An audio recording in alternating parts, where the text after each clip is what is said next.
Good evening, मैं हूं आपके साथ अभिषेक भट्टाचार्य। सबसे पहले आपको लाइव लिए चलते हैं उत्तर प्रदेश की राजधानी लखनऊ, जहां मुख्यमंत्री योगी आदित्यनाथ आज जनता को संबोधित कर रहे हैं। सभी सुविधाओं को और अच्छा करने का प्रयास तो किया, लेकिन आने वाले समय में जो हाई राइज बिल्डिंग है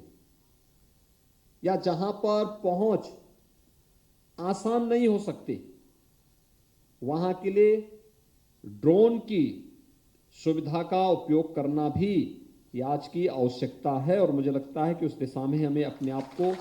उसके लिए तैयार करना होगा। किसी भी आपदा की सफलता इस बात पर निर्भर करता है कि हमने जन हानि न्यूनतम करने में कितनी सफलता प्राप्त की और फिर जन हानि को भी न्यूनतम स्तर पर ले जाने की कार्रवाई को हम कितने आगे बढ़ाने में सफल हुए हैं। हम जितना उसमें सफल होंगे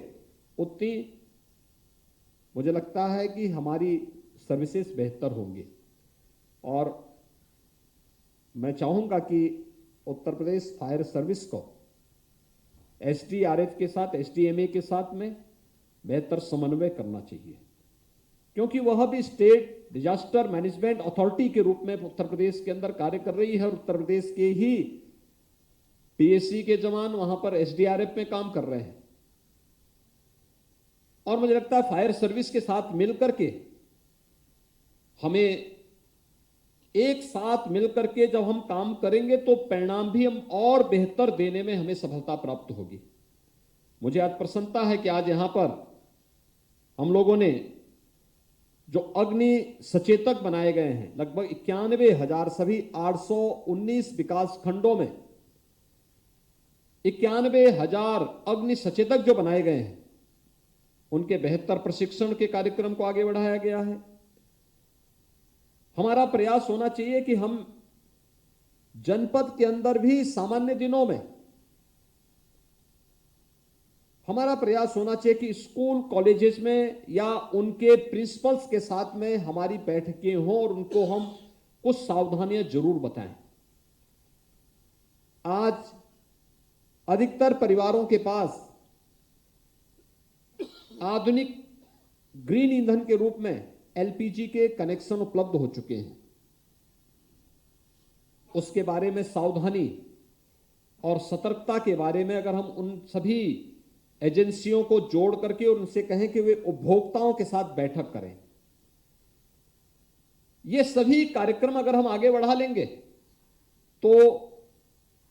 इलेक्ट्रिक सेफ्टी की दिशा में क्या कदम उठाए जाने चाहिए, उसके बारे में भी अगर हम लोग थोड़ी भी सतर्कता बरत करके आगे बढ़ जाएं तो मुझे लगता है कि अग्नि दुर्घटना से होने वाली जन और धन की हानि को न्यूनतम स्तर पर पहुंचाने के लिए जागरूकता का हमारा कार्यक्रम बहुत बड़ी भूमिका का निर्वहन कर सकता है। और हमें ऑफ समय में जब हमारे पास जब बहुत ज्यादा वो ना हो, कोई इस प्रकार की आपदा नहीं, उस समय हमारा प्रयास होना चाहिए कि हम लोगों के अलग अलग स्टेक होल्डर के साथ हमारा संवाद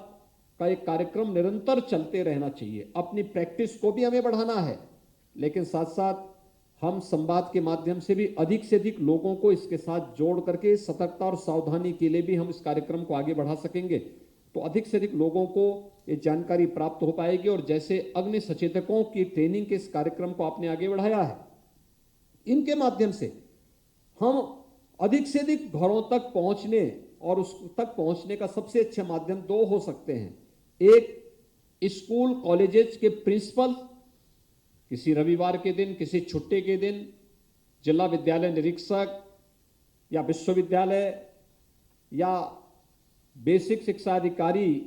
के साथ बैठक करके अगर हम उसके बारे में उनको अवगत कराएं, उनके सामने कुछ उसकी हैंडबिल बना करके उनको उपलब्ध कराएं, क्या क्या हमें सावधानी रखनी चाहिए, तो उससे दोनों चीजें आपके सामने आएंगी